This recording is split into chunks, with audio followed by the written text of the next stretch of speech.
Et j'aime quand une image donne le sentiment de receler du cachet et donc oblige celui qui la regarde à un effort pour arriver à ce sens secret. Le plaisir qu'il y a à scruter, à trouver des indices, à mener une enquête à l'intérieur d'une image pour trouver des sens qui n'apparaissent pas de manière manifeste immédiatement.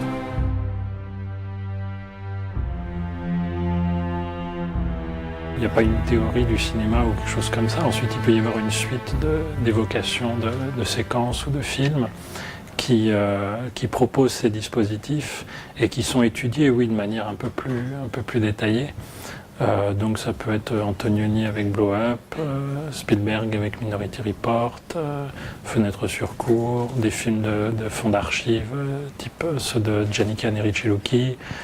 Ça peut être des films de Brian De Palma, d'Alain Robbe-Grillet. Le but était pour le coup d'être assez varié ensuite dans les films évoqués, mais d'y retrouver des dispositifs ou des formes narratives qui vont dans le sens de ce déchiffrement des images ou de ce goût de l'énigme.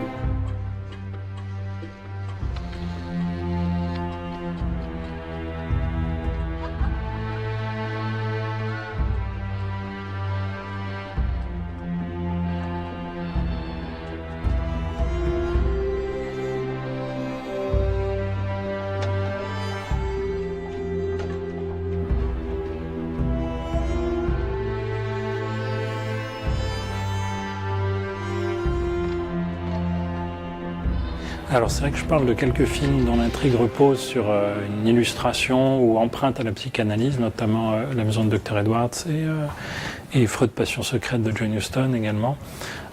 Parce que là, on a la volonté dans les récits de ces films de déplacer l'énigme sur la vie intérieure, en fait, sur la psyché des personnages. Et donc, il s'agit évidemment de trouver des moyens esthétiques de représenter cette psyché, sachant que c'est une abstraction, qu'elle n'existe pas concrètement.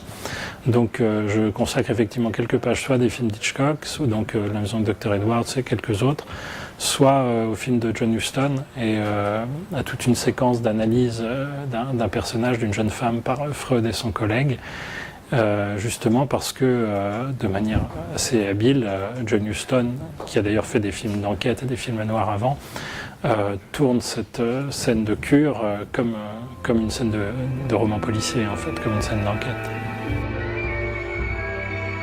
Disons que dans le film d'Hitchcock, il y a quelque chose de plus, peut-être de plus naïf. On sent que, notamment ceux des années 40, où il commence à servir dans la psychanalyse, on sent qu'il y a un effet de mode culturel aux États-Unis autour de la psychanalyse.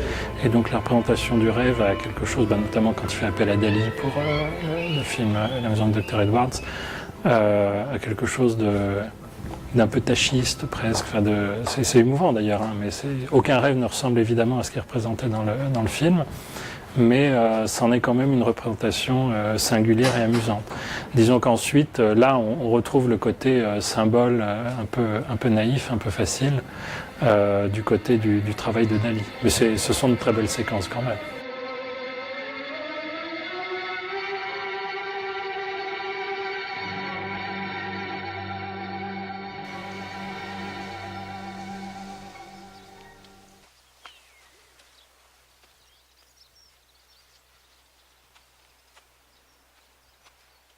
Mais c'est vrai que ce qu'il y a de séduisant dans Blow Up et qu'on retrouve dans d'autres films qui s'inspirent du procédé, dans Blade Runner, dans Minority Report ou dans certaines pratiques de films expérimentaux type found footage, c'est effectivement ce sentiment de se dissoudre dans l'image. L'enquêteur finit comme le héros de Blow Up effectivement par se dissoudre dans le parc à la fin, comme s'il disparaissait dans l'image. Et effectivement, c'est un des risques, notamment quand on a grandi, c'est que l'image finit par perdre ses qualités de représentation pour devenir pur élément esthétique, enfin pure couleur, pure forme, mais dégagé de tout élément analogique en fait. Et ça, évidemment, ça produit un bel objet plastique, mais on sent que l'enquête arrive à son terme dans ces cas-là, et que l'enquêteur disparaît. Tous ces films, tous ces récits qui montrent des personnages qui regardent des images pour comprendre le sens qu'elles recèlent sont d'une certaine manière pour nous des référents qui nous expliquent voilà, qu'une image ne va pas de soi, qu'il faut apprendre à la lire, à la comprendre. Et d'une certaine manière, oui, on peut résumer comme ça, par un certain aspect, le livre. C'est une sorte d'éducation au regard.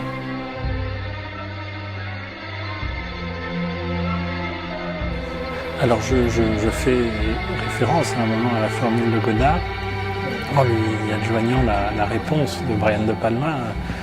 C'est une image quand même d'une certaine manière. Effectivement, il y a une mise en garde dans la formule de Godard, c'est juste une image peut jamais tout dire, une image a ses limites, une image peut tromper, mais il y avait un très beau livre de Georges Didier Huberman qui était paru il y a quelques années dans un tout autre contexte assez polémique qui s'appelait Image malgré tout, qui rappelait ça, c'est-à-dire qu'on ne peut jamais exiger d'une image, de même que d'une phrase, de tout dire, d'épuiser le sens du monde. Par contre, malgré tout, ces images peuvent nous apprendre quelque chose. Il ne faut pas céder à un fantasme de la totalité en étant déçu ensuite, en disant « bah oui, telle image ne m'a pas tout révélé du monde », mais parce que ça ne sert pas à ça, une image. Par contre, ça peut quand même nous en apprendre sur le monde, sur nous-mêmes, ça peut nous faire grandir et c'est déjà pas mal.